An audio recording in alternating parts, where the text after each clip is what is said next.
எல்லாருக்கும் வணக்கங்க. இப்போ ஒரு நியூஸ் வந்திருக்கு. அது என்னங்கிறத பார்க்கலாம். வாங்க வீடியோக்குள்ளே போகலாம்.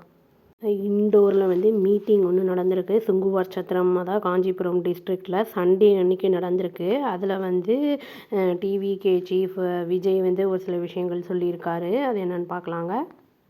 விஜய் என்ன சொல்லியிருக்காருன்னா, அவருடைய விஷன் எதை என்ஷூர் பண்ணுற மாதிரி இருக்குது அப்படிங்கிறத சொல்லியிருக்காருன்னா, அட்லீஸ்ட் எல்லார் வீட்லேயும் ஒரு மோட்டார் சைக்கிள் இருக்கணும், பர்மனெண்ட் ஹவுஸ் இருக்கணும், அப்புறம் ஒரு மெம்பராவது ஸ்டேபிள் இன்கம் ஒருத்தருக்காவது இருக்கணும் அப்படிங்கிற மாதிரி அவர் சொல்லியிருக்காரு. எங்களோட இந்த எலெக்ஷன் அறிக்கை இந்த நிலைப்பாட்டில் இருக்குது, அச்சீவ் பண்ணுற நிலைப்பாட்டில் இருக்குது அப்படிங்கிறத சொல்லியிருக்காரு. இது கரூர் ஸ்டாம்பேட் நடந்த செப்டம்பர் 27 நடந்ததில்ல, அதுக்கப்புறம் நடக்கக்கூடிய ஈவெண்ட் இது. இது எங்கே நடந்திருக்குன்னா, ஒரு காலேஜில் நடந்திருக்கு. ஃபஸ்ட்டு தடவையாக பப்ளிக் அட்ரஸ் அப்படிங்கிறத சொல்லியிருக்காங்க. இவர் அந்த ஷார்ட் அந்த இந்த அனௌன்ஸிங் ஸ்பெசிஃபிக் ஸ்கீம்ஸ் பற்றி சிலதை அனௌன்ஸ் பண்ணாமல் இருந்தாலும் என்ன சொல்லியிருக்காங்கன்னா, அவர் ஹவுஸ் ஹோல்டில் எப்படி அப்லிஃப்ட் பண்ணலாம் அப்படிங்கிறத அந்த இதை இது ஒரு பொதுமக்களுக்கான ஒரு அரசியல்வாதியாக இருப்பேன் அப்படிங்கிற மாதிரி சொல்லியிருக்காரு. இது 2026 எலெக்ஷனுக்கு ஃபஸ்ட்டு அசம்பிளி அந்த இதில் ப்ரிப்பேர் பண்ணுறோம் அப்படிங்கிற மாதிரி சொல்லிகிட்ருக்காரு.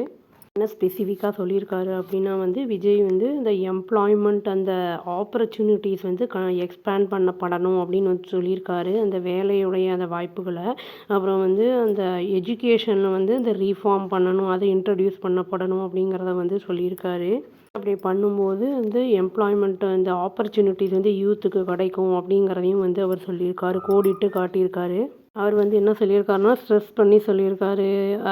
அதாவது இம்ப்ரூவ் பண்ணணும் கவர்மெண்ட் ஹாஸ்பிட்டல்ஸ் எல்லாம், அப்புறம் அந்த இண்டஸ்ட்ரியல் செக்டார்ஸ் எல்லாம் ஸ்ட்ரென்தன் பண்ணணும் அப்படிங்கிறத சொல்லியிருக்காரு. ஃப்ளட்டெல்லாம் வருதுன்னா அதுக்கு முன்னாடியே ப்ரிவென்ஷன் அந்த மெஷர்ஸ்லாம் எடுக்கணும், அதுக்கு ப்ரையாரிட்டைஸ் கொடுக்கணும் அப்படின்லாம் சொல்லியிருக்காரு அவர்.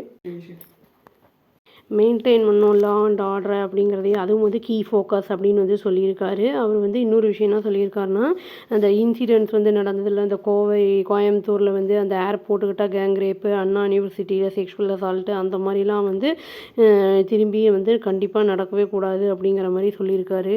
விஜய் இதையும் சொல்லியிருக்காரு. அதாவது வெல்ஃபேர் ஸ்கீம்ஸ் எல்லாம் டிசைன் பண்ணப்படணும். அதாவது இந்த இன்புட்ஸ் இந்த ஃபிஷர்மேன் கிட்ட, ஒர்க்கர்ஸு, வீவர்ஸ் அவங்கக்கிட்ட, கவர்மெண்ட் எம்ப்ளாயீஸ் கிட்டலாம், டீச்சர்ஸ் கிட்டலாம் வாங்கிட்டு அதை டிசைன் பண்ணப்படணும் அப்படிங்கிறதையும் சொல்லியிருக்காரு.